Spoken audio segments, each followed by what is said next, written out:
ఎందుకు ఓటు తక్కువ వచ్చిందని మీ అందరూ సమీక్షించుకున్నారు. మీ అందరూ తెలుసు ఎందుకంటే జరిగింది. ఇప్పుడు ఏం చేస్తే అక్కడ జరగాలని మీరు ఆలోచించుకొని ఈ ఎలక్షన్ నెల రోజులు కష్టపడి పనిచేసి ఈ ఎలక్షన్లో ఎవరెవరి గ్రామాల్లో పోటీలు పడి అత్యధిక మెజార్టీ వాళ్ళు కోరుకుంటూ మన శ్రీనివాసరావు గారిని ఎంపీగా మాట్లాడుకుంటున్నాం.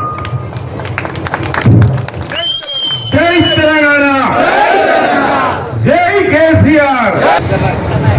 శేఖర్ నాయక్ గారు అదేవిధంగా వేదికను అలంకరించిన బీఆర్ఎస్ పార్టీ ఒక మామూలు ఏదో కానీ మన తెలంగాణ యొక్క సమస్యలు ఇంతకుముందు ఏ విధంగా మన తెలంగాణ పరిస్థితి ఏ విధంగా ఉంటుండే, మన భద్రతలు ఏ విధంగా ఉంటుండే, సమైక్యవాదంలో ఆంధ్రప్రదేశ్ ఉన్నప్పుడు మన తెలంగాణ సంపదనంతా కొల్లగొట్టి ఆంధ్రకి తీసుకుపోయి వాళ్ళు రకరకాలుగా ఇచ్చేసి మనం నాశనం చేసే పరిస్థితిలో మన ముఖ్యమంత్రి మాజీ ముఖ్యమంత్రి శ్రీ కల్వకుంట్ల చంద్రశేఖరరావు గారు మన సమస్యలను చూసి కొట్లాడి తెచ్చుకున్న పార్టీ ఈ బీఆర్ఎస్ పార్టీ. ఒకసారి బాగా ఆలోచించుకోవాలి. బీఆర్ఎస్ పార్టీ స్థాపించి కేసీఆర్ గారు వచ్చిన తర్వాత మనకు లాభం జరిగిందా లేదా అని ఆలోచన చేసుకోవాలి. అదేవిధంగా మన తెలంగాణ లాగా మిగతా రాష్ట్రాలు ఏమన్నా అభివృద్ధి అయినా మన రాష్ట్రం అయిందా? మన రాష్ట్రాన్ని దేశంలో నిమరణ నాయకుడు మన కేసీఆర్ గారు. ఈరోజు ఎమ్మెల్యే ఎలక్షన్లు అయిపోయినాయి. ఏ విధంగా మనం ఆలోచన చేసాం ఒకసారి ఆలోచన చేసుకోండి. కేసీఆర్ గారు ముఖ్యమంత్రిగా ఉంటాడు, ఎట్లయినా నేను లక్షాధిలో ఉండడం ఆలోచన చేసుకోండి. ఇంతకుముందు ఉన్న ప్రభుత్వం ఏం చేస్తుండే, ఈ ప్రభుత్వం ఏం చేస్తున్నది ఒక్కసారి ఆలోచన చేసుకున్నాం. కాంగ్రెస్ ఇవాళ మాయమాటలు చెప్పి ప్రభుత్వంలోకి వచ్చింది. మీ అందరూ చూస్తున్నారా? మాజీ ఎమ్మెల్యేలంతా ఈరోజు ఇప్పటికి కూడా కాన్స్టిట్యూన్సీలలో తిరుగుతున్నారు. ఇప్పుడు అయినా ఎమ్మెల్యేలు మీ కాన్స్టిట్యూన్సీలలో కనిపిస్తున్నారా? ఒక్కసారి ఆలోచన చేసుకున్నాం. ఇదంతా ఏంది? కేసీఆర్ గారి యొక్క క్రమశిక్షణ వల్ల ఈ మంత్రులు కానీ ఎంపీలు కానీ ఎవరు కానీ ప్రజల కొరకు పొద్దుగా వేస్తే ఎప్పుడు చూసినా మీ పిలుపు కొరకు ఆలోచన చేస్తూ ఉంటారు. ఏ పెళ్లి కానీ ఏ పేరంటం కానీ ఏ విధంగా ఈరోజు మన తెలంగాణ ఈ 10 సంవత్సరాల లోపల అభివృద్ధి చెందిందా లేదా అని ఖచ్చితంగా మీరు ఆలోచన చేసుకుంటాం. ఇక ఈరోజు కాంగ్రెస్ ప్రభుత్వం వచ్చింది, పట్టించుకుని నాతుడే లేడు. మిమ్మల్ని ఏం జరిగింది, ఏం సంగతి, తింటే తినండి, ఉంటే ఉండండి, మీ ఇష్టం, చేరి నడిపోయినా పర్వాలేదు, రాకున్నా పర్వాలేదు అనే ఉద్దేశంతో పట్టించుకుని నాతుడే లేదు.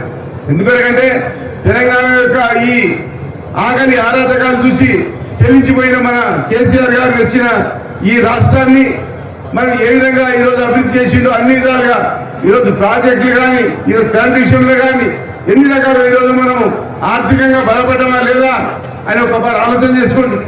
ఈరోజు ఎక్కడ పోయినా కాంగ్రెస్ పార్టీ ఈరోజు కాంగ్రెస్ గొప్పతనం లేదు, కూడా ఈరోజు రేవంత్ రెడ్డి గారి గొప్పతనం లేదు. మన వలన మన లోపల మన మనసు సాపలేక మనకు కొట్లాడలేకపోయి ఎందుకంటే మనం ఈరోజు అన్ని రకాలుగా బలపడ్డాము.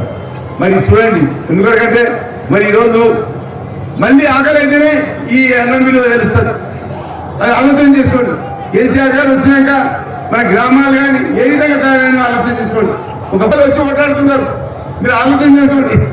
కేవలము ఇందువా గుడి కట్టినాము అక్షంతరించి వాళ్ళు కొట్లాడుతున్నారు. ఎంత ఇదో ఒక్కసారి ఆలోచన చేసుకోండి. ఇతర రోజులు ఏ విధంగా ఉన్నా పర్లేదు, వాళ్ళ ఆకలి చావులు ఏ విధంగా అవసరం లేదు వాళ్ళకు. కేవలము అయ్యా మీ అత్యంతలు పంపిస్తున్నాం మాకు ఓటు వేయండి.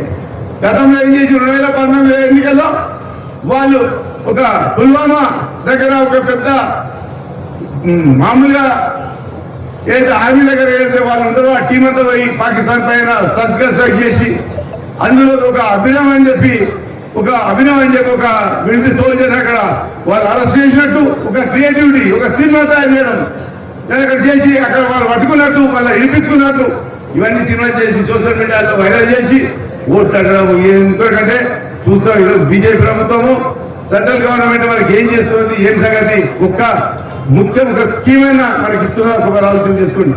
మన ముఖ్యమంత్రి గారు మాజీ ముఖ్యమంత్రి గారు ఇన్ని ప్రాజెక్టులు కడుతున్నాడు. మన తెలంగాణలో కూడా ఒక్క ప్రాజెక్టు అయినా ఇలా జాతీయ హోదా ఇచ్చిందా? సెంట్రల్ గవర్నమెంట్ ఫండ్స్ అయ్యా నువ్వు గొప్ప పని చేస్తున్నావు, మంచి పని చేస్తున్నావు, నీకు ఈ 10,000 కోట్లు ఇస్తున్నావు నీ ప్రాజెక్టుకు, తెలంగాణ ప్రజలకు మంచి జరిగే విధంగా చేయి నువ్వు అన్నారా? అదేవిధంగా ఇవాళ ఓట్లు వచ్చి అడుగుతున్నారు. ఇవాళ మన స్కీములు ఏ విధంగా దేశానికి ఆదర్శంగా ఉన్నాయి. ఈరోజు రైతు బంధు అనే పథకం ఈ దేశంలో ఏ రాష్ట్రంలో లేదు. ఇవాళ రైతుల కొరకు ఈ రైతు బంధు అనేది రైతులకు పెట్టుబడి రూపంగా ఇస్తే వాళ్ళు బాగుపడతారు, వాళ్ళు అభివృద్ధి చెందారు. రైతులు ఎక్కడో ఉన్నారు, వాళ్ళు ఆర్థికంగా అభివృద్ధి చేస్తే రేపు వాళ్ళ పిల్లలు కానీ వాళ్ళ పిల్లల పెళ్లిలు కానీ అన్ని దానికి మంచి ఉంటారని ఉద్దేశంతో ఇవాళ మన ముఖ్యమంత్రి గారి యొక్క ఈ పథకాలు ఏ విధంగా ఉన్నాయో ఏ రాష్ట్రంలో ఇస్తున్నారు ఆలోచన తీసుకుంటాం. మొన్ననే పోయిన నిన్న కృష్ణా నాగార్జున మండలం పోయిన మేము వాళ్ళ border area Karnataka border area వాళ్ళు వచ్చినట్టు కర్ణాటక వారు కూడా వచ్చిండ్రు. వాళ్ళ ఆర్థిక పరిస్థితి చూస్తే ఆ విధంగా ఉంటుంది. వాళ్ళ బట్టలు వాళ్ళ దేశాలను చూస్తే మనం నమ్మలేము. ఈ జమానా ఈ విధంగా ఉన్నారా అని. ఇవాళ మన తెలంగాణలో మన కేసీఆర్ గారి యొక్క పరిపాలన అందరకు బాగుపడవా లేదా, ఆర్థికంగా బలపడవా లేదా అని ఒకసారి ఆలోచన చేసుకోండి. ఈ విధంగా ఈరోజు చేసిన మీరు కాంగ్రెస్ ప్రభుత్వం వచ్చినాక ఏ పథకమైనా ఒక్కటైనా ఇంప్లిమెంటేషన్ చేస్తున్నదా? కేవలం ఒక బస్సులలో తింటున్నారు లేదా బస్సులా ఒకటి పోతున్నారు. వాళ్ళకు కూడా ఆర్టీసీలకు బెజార్ వచ్చి నిలవకుండా వెళ్ళిపోతున్నారు. 10 మంది అడుగులు కనిపించారనుకో వాడు పరిగెత్తడమే. ఇక నిలవడం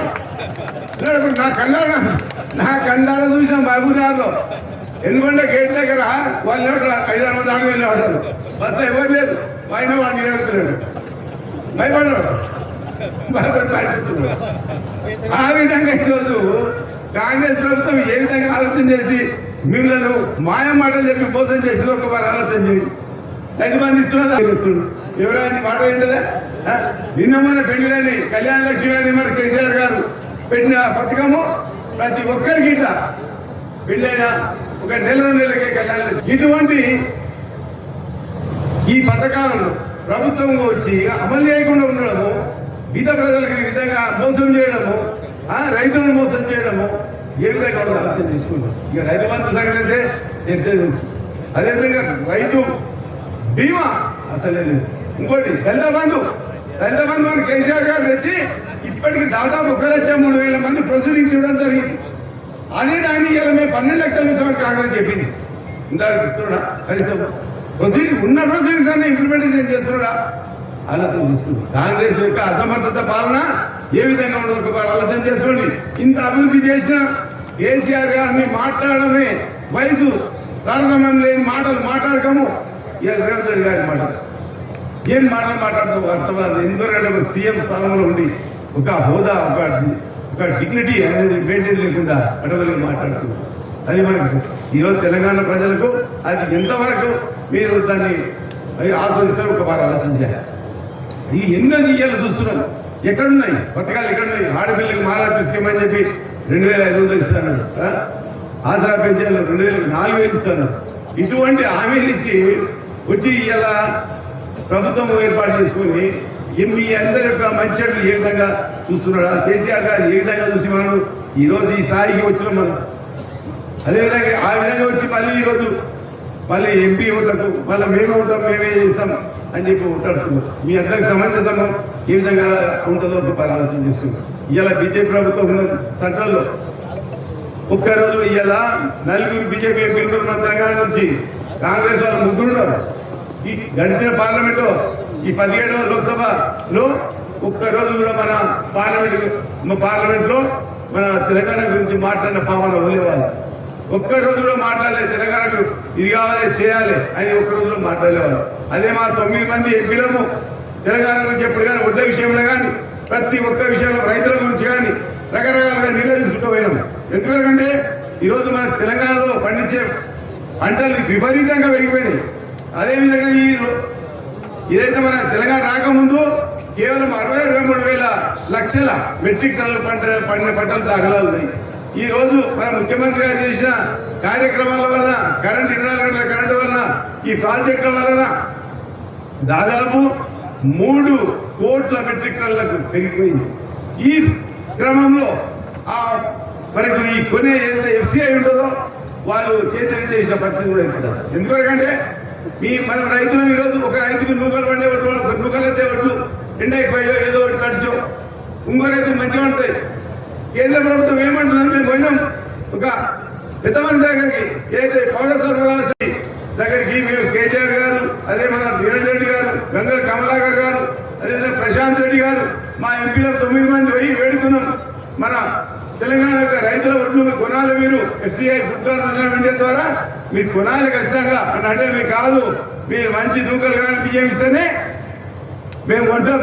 నూకలు బియ్యం తీసుకుపోయి మీ తెలంగాణ ప్రజలకు పెట్టుకోండి అంటే మన తెలంగాణ ప్రజల పైన ఎంత ప్రేమ ఉందో బీజేపీ ప్రభుత్వానికి ఒక్కసారి ఆలోచన చేసుకోండి. మీరు ఈరోజు మళ్ళీ తెలంగాణ యొక్క ఓటు మాత్రం మాకు కావాలి, తెలంగాణ పంటలు మాత్రం కొనొద్దు.